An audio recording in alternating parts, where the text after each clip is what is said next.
barulho também não significa nada. Aleluia. Segundo Timóteo capítulo 2, verso 20, quem encontrou, diga aleluias.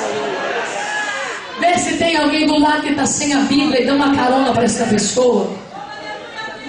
Diga para ele, vou te dar uma carona hoje. Próxima segunda traz a tua espada, hein, soldado? Diz assim a palavra. Ora, numa grande casa não há somente vasos de ouro, de prata, mas também de pau e de barro, uns para honra e outros para desonra. Amém, irmãos? Amém.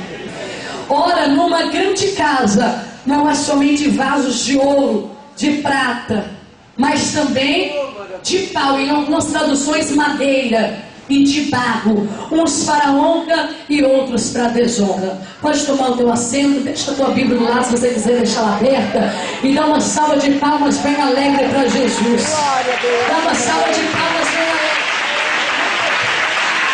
Palmas bem alegre para Jesus, aleluias. Quem veio aqui para ouvir a palavra do Senhor, diga graças a Deus. Irmãos, eu gostaria nessa noite de trazer uma palavra de Deus para o nosso coração, uma palavra muito tremenda para edificar as nossas vidas, uma vez que todas as vezes que a palavra do Senhor é pregada, ela traz uma edificação para a nossa vida. Eu sei que você não veio aqui simplesmente porque você ouviu um convite. Você entrou aqui nessa noite porque a sua alma está sedenta de Deus. A tua alma está necessitando de algo do Senhor. E nós, seres humanos, nós temos algo na nossa vida que só pode ser preenchido pela palavra de Deus. Por mais que durante o dia você tenha uma boa refeição, por mais que durante o dia você se alimente bem, se você passar o dia inteiro sem orar e sem ler a palavra do Senhor, você vai ver que você vai ficar inquieto. Você vai ver que alguma coisa está errada e você vai falar, gente, eu já tomei um bom café da manhã, eu já almocei, já jantei, mas eu estou sentindo que está faltando alguma coisa. É algo que o Senhor já deixou lá no jardim do Éden separado. É um vazio que não pode ser preenchido por comida da terra. E Jesus, ele foi trazer essa resposta já no livro de Mateus, no capítulo 4, quando ele foi levado para ser tentado. A Bíblia diz que Satanás sabia que o homem precisava de comer. E ele, vendo a Jesus que há 40 dias não comia nem bebia, se aproximou de Jesus em sua fraqueza. Porque o diabo, meu irmão, ele não se aproxima de você quando você está forte. Quando você está forte em oração, ele não se aproxima tanto. Quando você está forte no jejum, ele também não se aproxima tanto. Ele quer pegar você na sua fraqueza. Ele quer pegar você na sua debilidade. E quando Jesus estava ali, Satanás se aproximou dele e disse, olha, você está aí há 40 dias e há 40 noites sem beber água e sem comer pão. Por que você não transforma essas pedras em pão? Será que você não é realmente o Filho de Deus? Não é isso que eles dizem por aí? Jesus, ele poderia mostrar o poder dele, ele poderia mostrar o que ele tinha, mas o meu Deus, o meu Jesus, ele não recebe nem opinião de Satanás, ele não recebe nem informação do inimigo. Ele olhou naquela hora e disse, olha, Satanás, também está escrito que nem só de pão viverá o homem, mas de toda a palavra que sai da boca de Deus. Naquela hora, Satanás, olhando para ele, ficou até com um ponto de interrogação na cabeça. Sabe por quê? Porque todas as vezes que o diabo te tentar comer alguma coisa, pode faltar uma comida boa em cima da tua mesa, pode faltar uma roupa boa no teu guarda-roupa, pode faltar um sapato bom lá na tua sapateira, mas se tu tem aí na Bíblia Sagrada, pode ser que aquela Bíblia já está com a Bíblia velha, pode ser aquela Bíblia talvez com umas folhas até amassadas. Ele vai se lembrar do dia que Jesus derrotou ele no deserto, porque pode te faltar qualquer coisa, mas não vai faltar palavra, porque nem só de pão viverá o homem, mas de toda a palavra que sai da boca de Deus. Levanta essa mão para cima e manda glória para Jesus. É por isso que eu quero que você ouça a palavra do Senhor, porque você pode ter entrado aqui debilitado, mas ainda tem palavra profética para a tua vida. Você pode ter entrado aqui de qualquer maneira, mas ainda tem uma palavra de Deus liberada. E nós vamos entregar tudo aqui hoje. Quem quer, diga glória a Deus. Olha para você ver, nós acabamos de ler a segunda carta de Timóteo, de Paulo a Timóteo. Essa segunda carta, Paulo estava agora preso em Roma. E conta-nos a palavra que depois que ele escreveu a primeira carta a Timóteo, ele vai escrever a sua segunda carta. Depois de 4 anos, Paulo começa começa agora a escrever a segunda carta a Timóteo. E Paulo, ele tinha um objetivo, meus irmãos, de encorajar a Timóteo. Ele tinha um objetivo, irmãos, de dar a Timóteo um exemplo. Porque Timóteo agora era um jovem mais recente, era o pastor mais novo agora de Éfesos. E aquele jovem, ele ia enfrentar na vida as dificuldades, ele ia enfrentar na vida oposições. E Paulo, estando distante, se preocupou com Timóteo para dar a Timóteo uma palavra de encorajamento, para dar a Timóteo uma palavra para o colocar de pé. Quem era Timóteo para Paulo? Aquele que Paulo considerava como filho na fé. Quando Paulo teve em lista, tudo indica que a mãe de Timóteo e a sua avó aceitaram a Cristo através de uma obra missionária, através quando Paulo teve naquela cidade.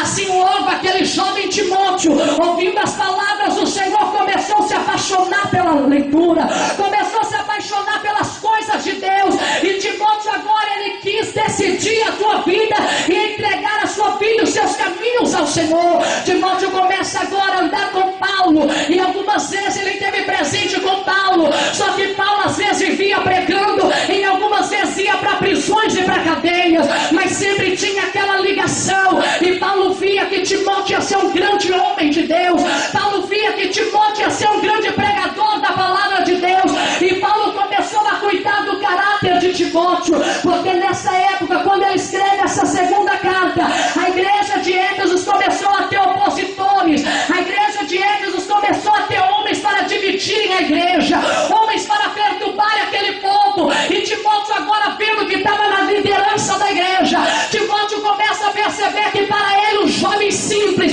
estava difícil para cuidar daquela igreja.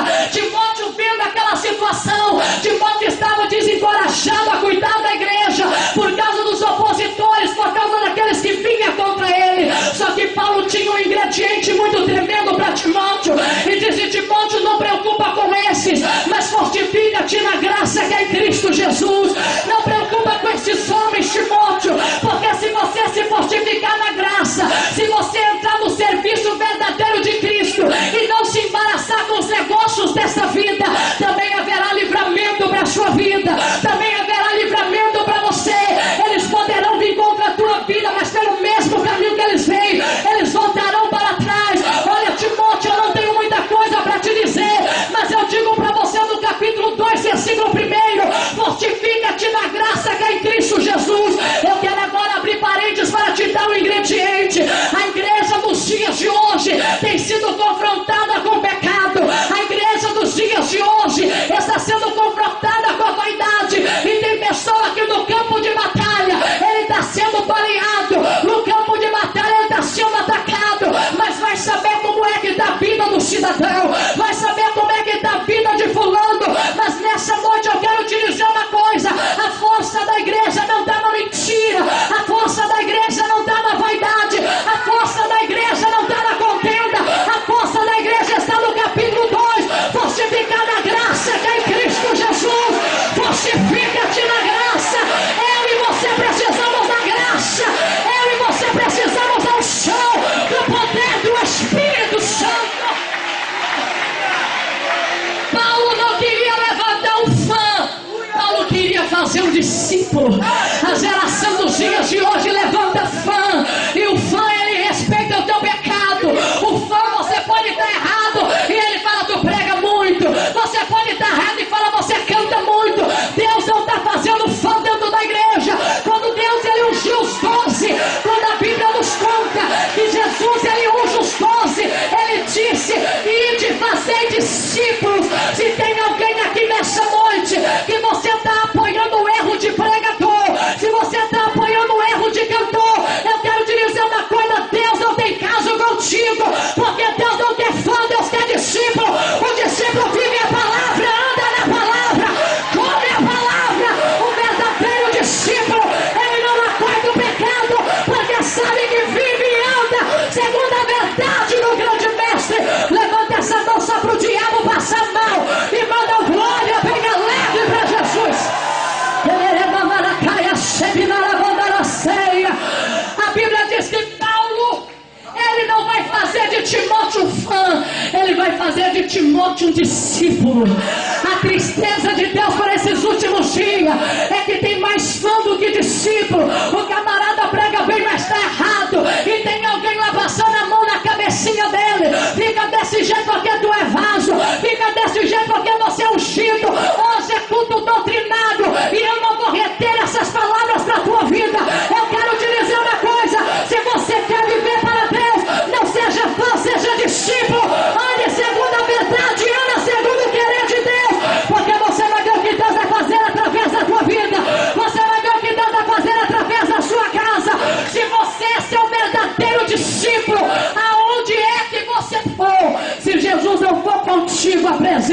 Ele vai contigo. Se Ele não for com você pessoalmente, você pode ter certeza que quando você passar, alguém vai falar: tem um trem diferente na vida dessa mulher. Ramandacaia, Sébria, tem um trem diferente na vida dessa moça. Eu sinto que ela não é diferente, ou seja, ela não é igual, ela é diferente, ela tem uma diferença. E Paulo vai falar com Timóteo: Timóteo, eu preciso te mostrar alguns exemplos dentro da casa do Senhor. Na casa do Senhor há vários tipos. A primeira ingrediente que Paulo disse para Timóteo: fortifica-te na graça que é em Cristo Jesus. Eu quero te dizer, está na hora de nós fortificar na graça que é em Cristo Jesus.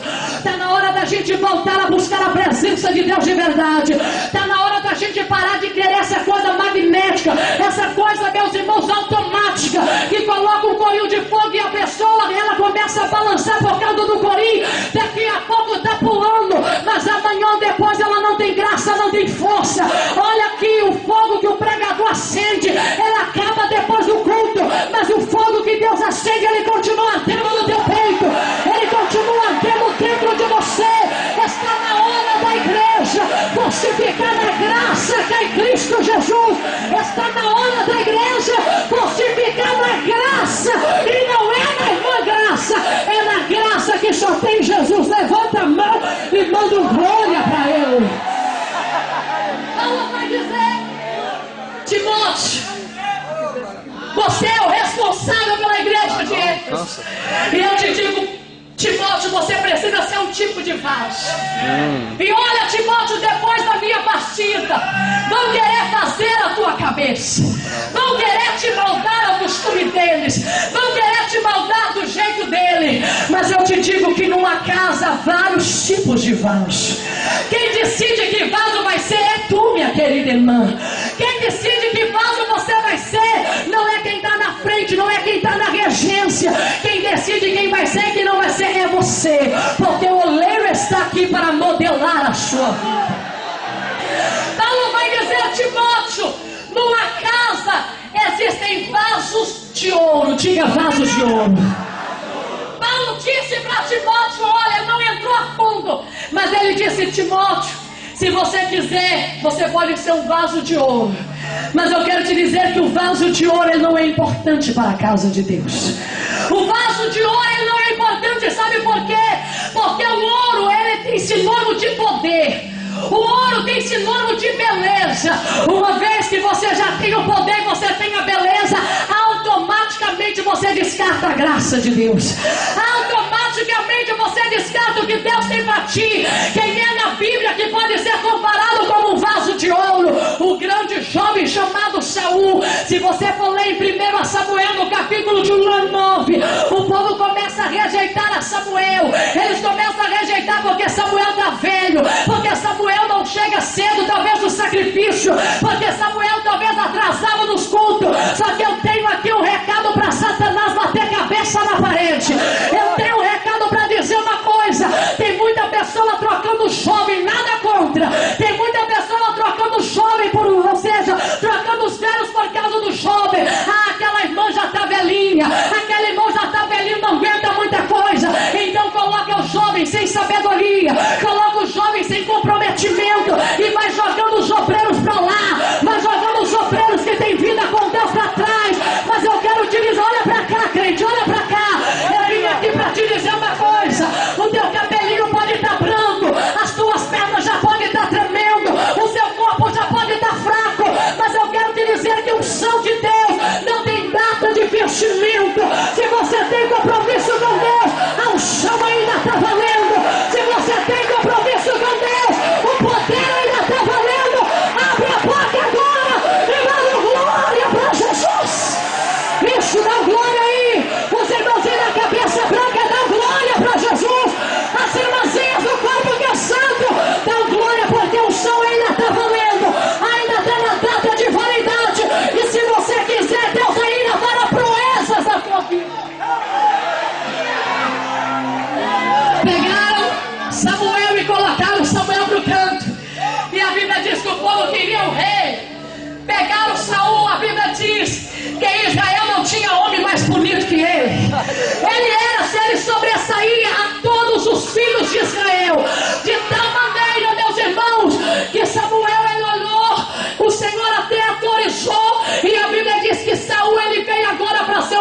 vaso na presença do Senhor.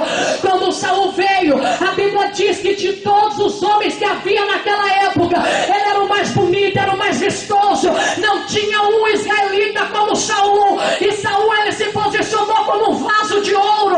Quando eu digo vaso de ouro, eu não falo de preciosidades espirituais, mas eu digo de beleza externa. Ele foi tão bonito, quando apresentou para o povo olhou para ele e viu: tem nariz de rei, tem orelha de rei, tem cabelo de rei, tem corpo de rei, tem jeito de rei, mas eu tenho o rei dos reis e Senhor dos senhores. Ele não olha para cá. Quem olhava para ele via tudo na vida dele. Ele foi andando, o Senhor dá até corda. O Senhor, porque na casa do Senhor tem, ele não vai jogar ninguém fora, porque ele espera que você tome uma posição, ele espera que você tome um jeito. Saul veio, ele era bonito, era simpático, ele tinha jeito de rei. Quando ele andava, ele não precisava falar nada, porque a aparência dele já falava. Mas era desobediente, era rebelde, era incircunciso, era homem que não valia para ser filho de Deus. E nem tão pouco, meus irmãos, porque filho tem que obedecer. Se você não obedece, você é bastardo. Saul, naquela hora, a Bíblia nos conta que começou a reinar, era bonito, só que era um homem que não respeitava o lugar dos outros. Samuel era sacerdote, tinha um ofício para oferecer sacrifício, só que Saul achou: não, está demorando demais, eu sou o rei de Israel. Então ele entra em posição do outro. Sabe por que Deus não quer vaso de ouro na igreja? Porque quer ofuscar o brilho de outro, quer ofuscar o brilho de quem tem. Deus não quer vaso de ouro dentro da igreja, porque ele brilha tanto que ele fala: olha para cá, segura tuas palmas. Deus não quer vaso de ouro dentro da igreja, porque ele olha e fala: se eu não cantar, aquele que eu julgo não destaca. Se eu não pegar aquele culto, não vai ninguém na igreja. Se eu não entrar na frente, aquela obra perece. É por isso que você acha que Deus vai te tirar hoje, porque se você já é de ouro, você já tem o brilho próprio, já tem o poder próprio. Deus quer quem não tem brilho, quem não tem poder, para encher de poder, para dar poder, para dar autoridade, para dar graça. Levanta a mão para cima e manda glória para Jesus. Levanta a mão para cima e manda glória. Deus não quer vaso de ouro na igreja. Deus não quer vasos de ouro na igreja, porque o vaso de ouro, eu estou possuída pelo poder de Deus. Levanta essa mão e manda glória para Jesus aí, gente. O vaso de ouro, ele se destaca externamente. Ei, tá aqui esse vaso aqui na frente do altar. Se esse vaso é de ouro, eu não quero nem saber o que tem dentro dele. Você já percebeu isso? Na canduremandalacalaia sebra maravachúria. Se esse vaso daqui é de ouro, eu não me interesso com o que tem dentro dele. Ele é bonito. E infelizmente existem igrejas ruindo, existem ministérios ruindo, porque escolhem vasos de ouro. Tem sapato, o sapato dele está brilhando, o terninho dele já tem até aquela marquinha aqui, ó. É bonitinho, é sim, e as pessoas não preocupam com o que ele tem dentro. Mas se olhar o que ele tem dentro, ele tem adultério incubado, ele tem prostituição incubada. Olha pra cá, crente, olha pra cá. Olha para ele e vê a aparência e fala: é de ouro. Olha, meu irmão, o ouro é uma coisa que chama tanta atenção. Se você pode ver qualquer coisa de ouro, você não quer saber o que está dentro dele. Tem círculos de orações ruindo, porque a irmãzinha por fora é de ouro, mas vai saber o que tem dentro dela. Tem mentira, tem contenda, tem ódio, tem ira, tem pessoa que você olha para ele, a Bíblia dela é desse tamanho, e você fala: tem palavra pura. Ele tem tanta unção, olha o tamanho da Bíblia dele, mas ele não tem nem o versículo mais simples, nem Salmo 117 está dentro dele. Sabe por quê? Porque ele só tem aparência por fora. Paulo disse para Timóteo: Timóteo, você pode ser até vaso de ouro, mas você vai brilhar muito. Então deixa isso para lá, porque o único brilho que a igreja pode ter é o brilho do sol da justiça. O único brilho que a igreja pode ter é o brilho do sol da justiça.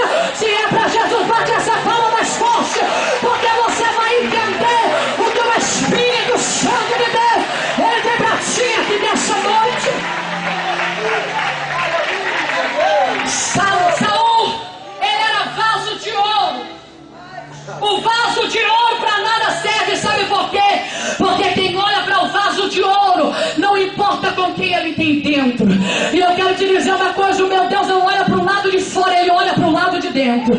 Tem muita gente aí que ele tem cara de pregador, ele usa terno de pregador, tem bíblia de profeta, tem gravata de profeta, mas tem pecado que é da terra. Tem pessoas por aí que aparentemente você fala: isso é vaso de ouro. Não, minha querida irmã, nessa noite, se tem vaso de ouro dentro dessa igreja, vai começar a cair tudo, porque Deus vai levantar vaso simples, mas que tenha a glória de Deus, que tenha o chão de Deus, que tenha o poder de Deus.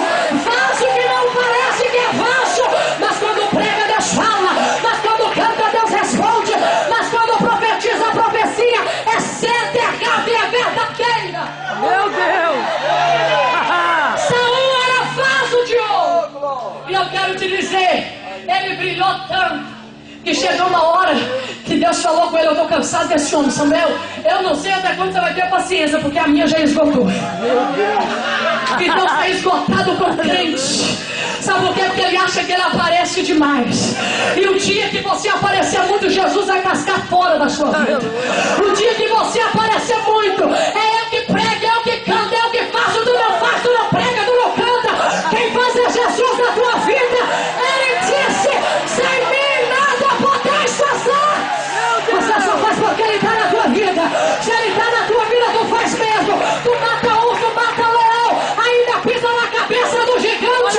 Porque se Deus é contigo, no nome dele tu faz proeza. Isso aí, glória a Deus! Numa grande casa, vasos que são para ouro. Deus não tem compromisso com vaso de ouro.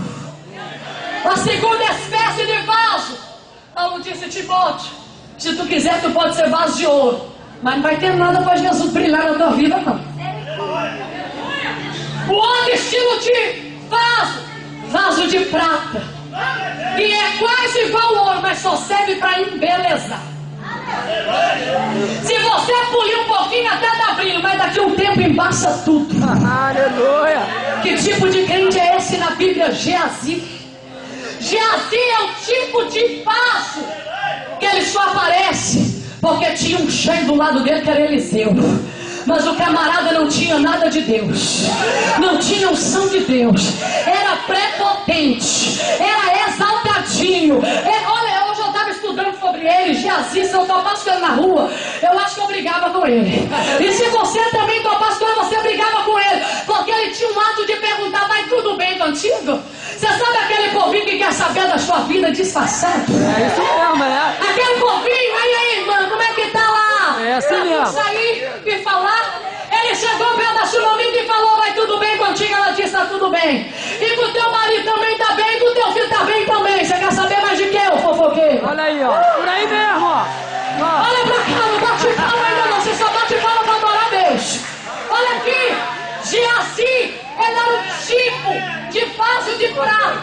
Ele chegou, meus irmãos, perto de Naamã. Naamã quis tentar pagar o milagre. Eliseu falou: não quero teu dinheiro.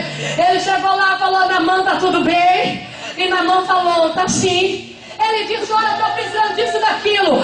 A Bíblia diz que passou para ele prata, passou para ele ouro. A Bíblia nos fala que ele vivia atrás de Eliseu, mas o brilho dele era pouco. Ele só tinha algum brilho por causa de Eliseu. Você vai ver falar de Geazi quando Eliseu vai ressuscitar o filho da viúva. Você vai ver, meus irmãos, ou seja, da Sunamita. Você vai ver falar de Geazi quando Eliseu cura ali Naamã. Você vai ver falar de Geazi quando Eliseu estava ali para enfrentar o exército de Ben-Hadad. Mas depois disso você não vê falar mais de Geazi. Sabe por quê? Porque o vaso de prata, ele só brilha muito quando ele está polido. Daqui a pouco o brilho dele desaparece. Eu vou trazer para os ciosos o português com mineiro para você entender. Olha para cá, meu irmão. O vaso de prata é aquela pessoa que enquanto tem um carro na mão dele, ele está brilhando, está balançando igual a árvore verde, para lá e para cá. Mas tira o carro, ele não balança mais. Enquanto é ele que está na frente para pregar, ele sacode, ele pula. Mas é o outro que vai pregar e não é ele não dá glória, acha que o glória é dele, acha que o aleluia é dele. O vaso de, olha para cá, a bola decanda,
com o tempo, o brilho acaba. Deus não quer crente desse jeito dentro da igreja. Com aquele pastor eu dou assistência a semana toda, mas se vir outro, ele nem passa na rua. Olha aí, ó. Viu? Não, com aquele dali eu dou carona, levo e faço. Mas se for outro, não conta comigo. Deus não quer isso, meus irmãos. A Bíblia nos conta que Paulo falou a Timóteo: tu pode ser até um vaso de prata, mas o teu brilho vai durar pouco. Você acha que Timóteo quis? Não. E Paulo disse: e também tem um vaso de madeira. E esse, segura o cinto, que esse é triste. Dá glória a Deus. Dá glória a Deus aí. O vaso de madeira é um trem terrível. Meu Deus. Irmãos, é tão terrível, sabe por quê? Para você extrair a madeira, você tem que fazer um desgaste na natureza. Tem que derrubar a árvore. Muito. Tem que fazer um processo terrível. Tem gente que para ele ser vaso, ele tem que derrubar o outro. Para ele ser vaso, ele tem que acabar com o outro. Meu Deus. Isso está errado em nome de Jesus. Esse demônio vai cair por terra, porque vai levantar os verdadeiros adoradores que adoram o Rei Espírito e Verdade. Se tem adorador, levanta a mão da glória para Jesus. A nossa amazônica, floresta amazônica, cada dia que passa são árvores derrubadas para extrair a madeira. E tem pessoa que para ele ser vaso, ele tem que derrubar a árvore que está dando fruto para Deus. Meu Deus. E Deus não mandou ninguém derrubar, sabe por quê? Porque ele não precisa disso. Quando ele quer, ele levanta, mas quando ele quer, ele abate. Ele não precisa de você vir com a machadinha da fofoca. Ele não precisa para você vir com a machadinha do engano. Porque no dia que ele não quiser, a Bíblia diz, no capítulo 3 de Mateus, verso 11, o machado está posto à raiz da árvore, e a árvore que não der fruto será cortada. É ele que levanta e é ele que corta. Se ele não corta, eu não posso cortar e nem tu pode cortar. Porque o fruto vem dele, a glória dele, o chão é dele, o poder é dele, a autoridade é dele. O vaso de madeira, ele é mais complicado. O vaso de madeira, para extrair a madeira, tem que derrubar. Segunda coisa, o vaso de madeira, meu irmão, se tiver muito contato com a água, ela incha. Tem muito Se inchado. tiver muito contato com a Aleluia. água, o negócio incha. Fica muito inchado. Em 5 símbolos do Espírito Santo. O Espírito Santo é fogo, é vento, é água, é pomba, é azeite. A água faz parte do Espírito Santo. Tem gente que, se ele tiver muita presença do Espírito Santo, o contato com a água ele incha. Olha aí. Ele fica tão inchado que ninguém suporta ele. Olha aí, ó. O vaso de madeira, ele não serve para muita coisa. Você já viu aquela pessoa dar uma oportunidade para ela pregar com o povinho voou? Aquilo ela vai contando no metrô, dentro do trem, dentro de casa, pro vizinho. Olha, eu dei uma palavra lá que arrombou tudo. Eu dei uma palavra lá que abalou tudo. Olha, eu preguei naquele lugar, eu vou te falar uma coisa. Depois daquele congresso ali, eu não prego em congresso pequeno, não. Depois daquela vigília ali, eu não vou subir em qualquer lugar, não. Ele vai ficando inchado. Ele acha que ele está tão usado. Ele tem tanta presença com o Espírito Santo que ele acha que não pode ter comunhão mais com os irmãos da igreja. Ele acha ele acha que não pode ter mais comunhão com a igreja. Não, eu não converso com aquela irmã porque eu tenho muita unção. Eu não converso com aquela moça porque aquela moça é assim assado. Se eu sentar do lado dela, parece que a minha unção vai embora. Ei, Deus não quer crente de madeira. Sabe por quê? Deus não quer vaso de madeira, porque o vaso de madeira tem contato com o Espírito Santo e incha. Mas Deus quer vaso como João Batista. João Batista era primo de Jesus. Você acha que Jesus não brincava com João Batista? Você acha que Jesus não passou a infância com João Batista? Eu creio que tinha dia que Maria falava: Isabel, olha Jesus aqui porque eu vou na feira. Os dois tinham contato. João era primo de Jesus. Poderia chegar lá no deserto da Judeia e dizer: olha, vocês me ouvem porque eu sou primo de Jesus. Mas João não fez isso. A Bíblia diz que quando perguntava se ela era Jesus, ele falou: eu não sou nada, só sou uma voz que clama no deserto. Olha pra cá, olha pra cá. João Batista, ele tinha, olha pra cá. João Batista tinha tudo para poder ser exaltado. Mas olha o que ele disse: importa que eu diminua, mas que ele cresça. Levanta essa mão e dá glória, Rio de Janeiro. Levanta essa mão e dá glória para Jesus. Deus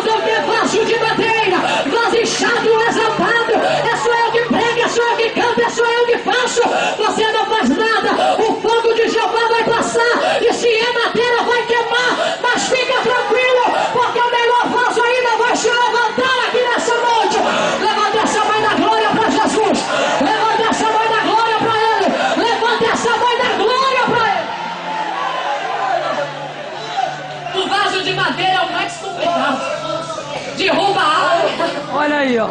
Ele derruba a água, ele fica inchado com água. Aleluia. E outra coisa, ele não aguenta fogo. É. Aleluia. Ele não aguenta fogo. Olha, Vai queimar e vai ficar pretinho. olha aí, ó. Queima e não vale nada. Sabia Você bem? já viu aquela pessoa? É. E canta, e pula, e prega, e vai. E se chamar atenção, acabou. É igual Coca-Cola. Você já está até entendendo, né? Dá glória a Deus. Esse Aleluia. irmão aqui é cheio de fogo. Levanta a mão da glória a Deus, irmãos. Ele chega lá e fala, olha, tá aqui minha credencial. Se quiser, vai lá na minha casa, porque a partir de hoje eu tô fora. Tá aqui meu celular, se quiser me liga. E tem que ter horário marcado, porque eu tô fora. Se queima fácil. É pessoa, meus irmãos, que não dá pra falar nada com ele. Eu vou te dizer uma coisa. O moço, você me perdoa porque eu sou uma pregadora, irmão, eu não sou muito culta. Eu acho, meus irmãos, que eu deveria pregar mesmo para quem ainda não tem muito conhecimento. Porque se eu pregar para quem tem conhecimento, acaba até mesmo me martirizando. Porque eu não sou pregadora para falar o que o povo quer ouvir. Eu sou pregadora para falar o que Deus quer falar. Eita, glória a Deus. Olha pra cá, olha pra cá. Ai, meu Deus. Olha, eu não sei. Aleluia, Jesus. Eu não sei É isso mesmo. aonde esse povo está arrumando esse evangelho de facilidade. Meu Deus, é por aí. Não pode ser corrigido. É por aí, fala mesmo. Não pode ser chamada atenção. Quando eu aceitei a Jesus há 12 anos atrás, quando eu tinha 12 anos, hoje eu tenho 24. Quando eu tinha 12 anos, os pastores daquela época, meus irmãos, eles não tinham muito lenga-lenga não, mas tinha poder de Deus. Eles falavam, e do jeito que falava era. Corrigir, falava, vai sentar no banco há 30 dias. E falava pro resto, se quiser, fica também, porque só vai sair de banco depois de 30 dias. Hoje, se tu falar não vai cantar, eu não volto lá mais. Não vai pregar, eu não volto lá mais. É por isso que tá essa igreja fraca, fria, anêmica. Mas o Senhor hoje vai levantar uma igreja forte, que as portas do inferno não prevalecerá contra ela. Uma igreja forte, uma igreja viva, uma igreja verdadeira. Tá errado, eu vou ficar disciplinado. Tô errado, eu vou calar. Se eu tô errado, eu quero pregar. Porque eu quero que Deus me levante. Eu quero que Deus me exalte. Eu quero que Deus fale através da minha vida. Meu Deus. Aleluia, Jesus. Aceite a correção, meu irmão. Aceite a disciplina do teu pastor. Olha aí. Ai, irmã, tem um lá que falou que se o meu pastor me disciplinar, a porta está aberta. Eu quero te dizer, então, você é um vaso que não serve. Ainda existe banco, existe. Os 30 dias, 60, seja lá quando for, vai te ensinar a ser um vaso cheio. Isso não é para te matar, minha irmã. Isso não é para te ofender, minha querida. Isso não é para te humilhar. Porque depois que tu sair da prova, tu vai botar brasa, vai cuspir fogo. O diabo não vai parar na tua frente. A correção é para te edificar. A correção é para te levantar. A correção é para Deus falar mais contigo.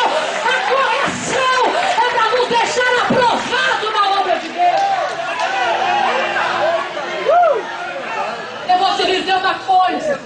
Se você é o tipo de pessoa que não aceita a correção, você não é um vaso preparado para fazer nada na igreja. Olha aí.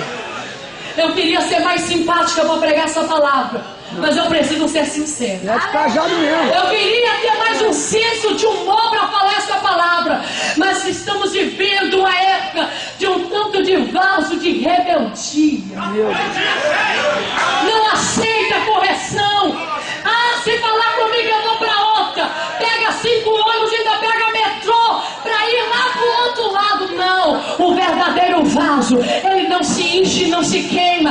Ele fala, Senhor, se tu pode, passa de mim este cálice, mas se não pode, seja feita a tua vontade.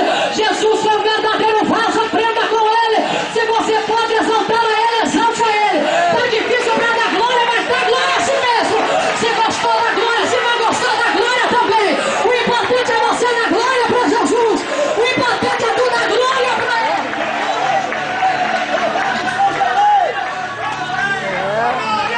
Glória a Deus!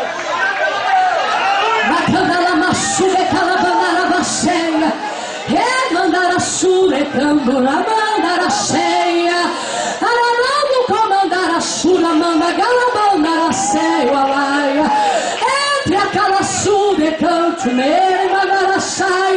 O Espírito Santo de Deus está te preparando aqui nessa noite.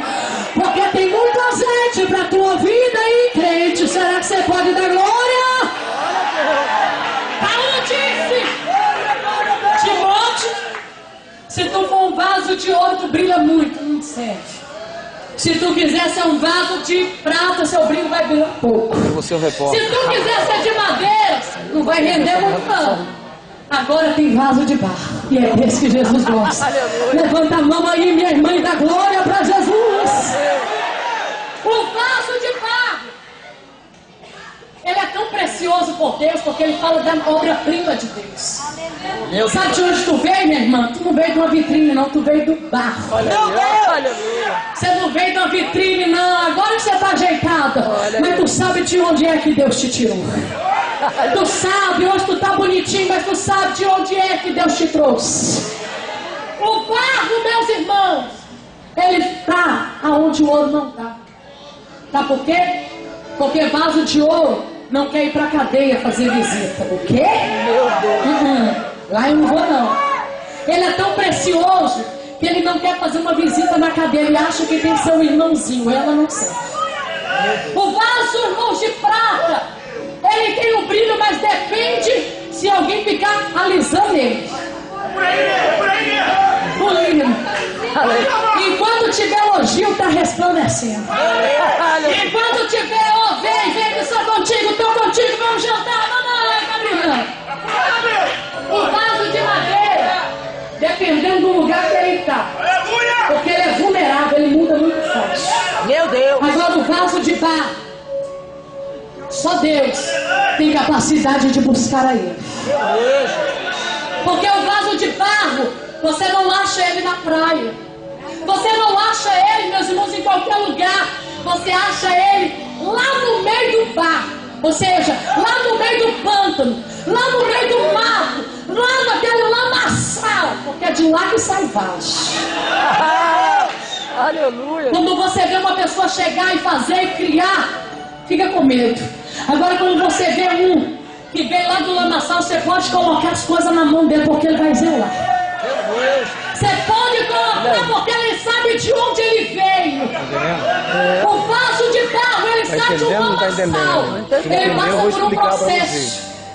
Porque se você quiser ser usado por Deus, você vai ter que passar por um processo. Aqui não tem dom micro-ondas. Aperta o dedo e sai dom de profecia. Olha aí, ó. Meu Aqui Deus. não tem elevador espiritual. Aperta o dedo e sobe o degrau. Tu vai ter que passar por um processo. O vaso de barro. Olha aqui, eu estou terminando. Ele sai do lamaçal, cheio de fragmentos, cheio de picuinha.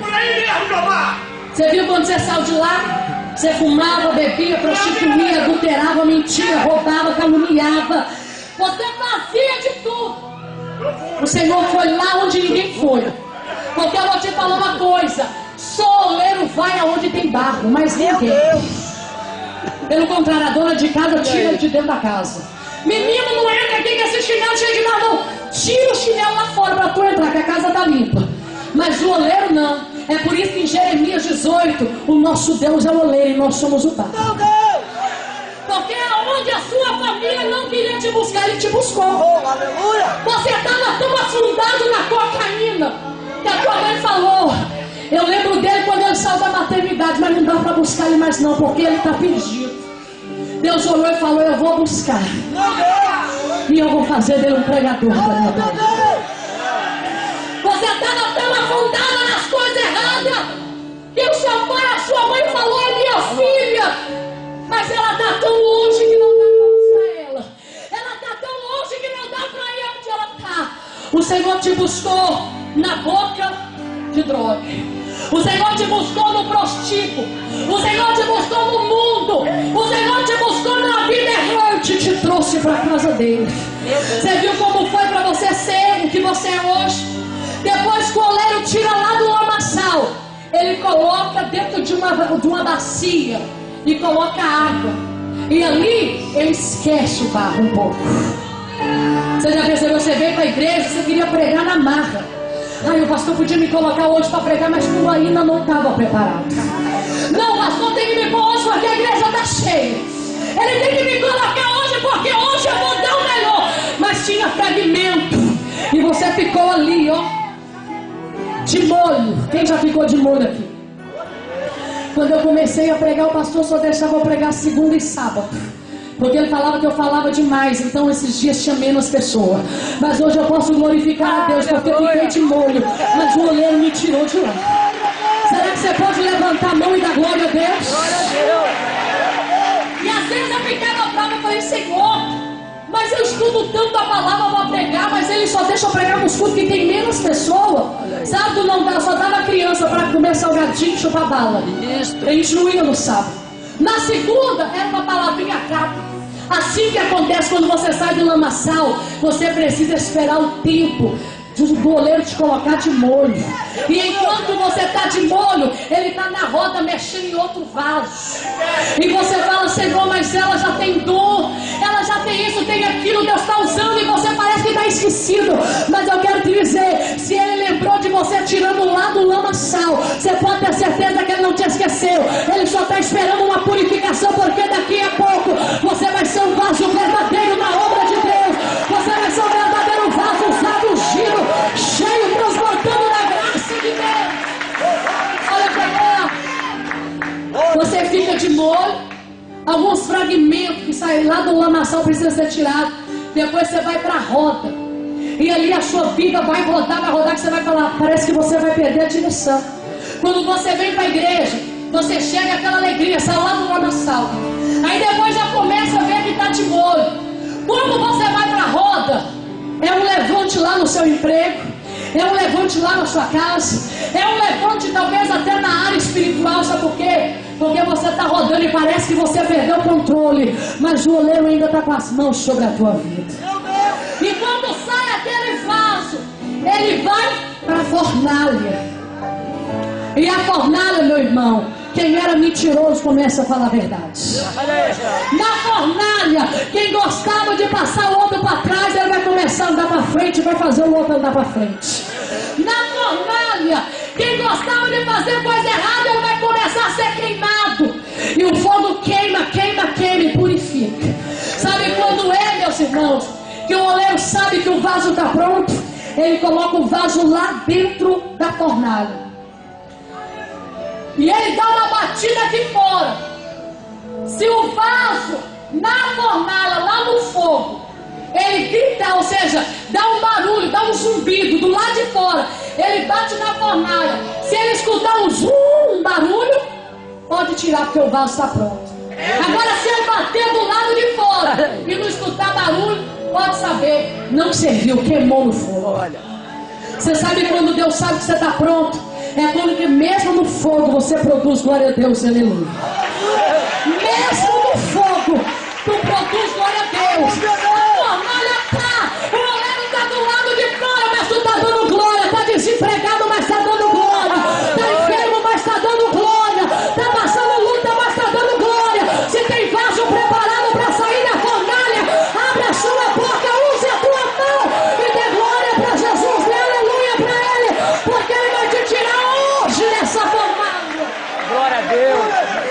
A Bíblia nos conta que o vaso que presta na igreja é o vaso de barro, porque depois ele pode voltar de novo e ser modelado.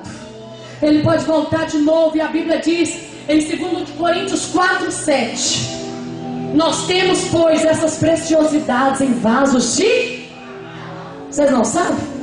Temos essas riquezas em vasos de barro. O que Deus quer fazer de você, minha irmã, é um vaso de barro, que pode ser moldado, que recebe conselho do Senhor. Senhor, essa roupa tá boa, não me serve, tira. Tudo bem, eu vou tirar. Senhor, tá bom do jeito que eu tô andando, me serve, não tá bom, tira, vou tirar, Senhor. Senhor, tá bom do jeito que eu tô tratando a minha família, não, meu servo, porque não é desse jeito. A partir de hoje eu tomo uma decisão. O Senhor quer vaso, irmãos, que pode ser moldado. E você pode ter certeza que o meu oleiro, o teu oleiro, só trabalha com vaso de barro. Coloca de pé. Timóteo, falo disso para Timóteo. Timóteo, se você quiser, você pode escolher se é de ouro, você pode escolher se é de prata, você pode escolher se é de madeira, mas eu te digo, é nos vasos de barro que o Senhor coloca a preciosidade. Pega o que você tem e vem aqui para frente. Vem já com o teu coração quebrantado. Cadê o nosso irmão? Pode ler para nós, por favor? Vem cá. Quem quer ser um vaso novo, diga glória a Deus. Quem quer ser um vaso novo, diga aleluias. Vem correndo, meu irmão, mas vem dando glória a Deus misturado com aleluia. Vem para cá porque nós vamos fazer uma oração agora. Hoje é culto doutrinário.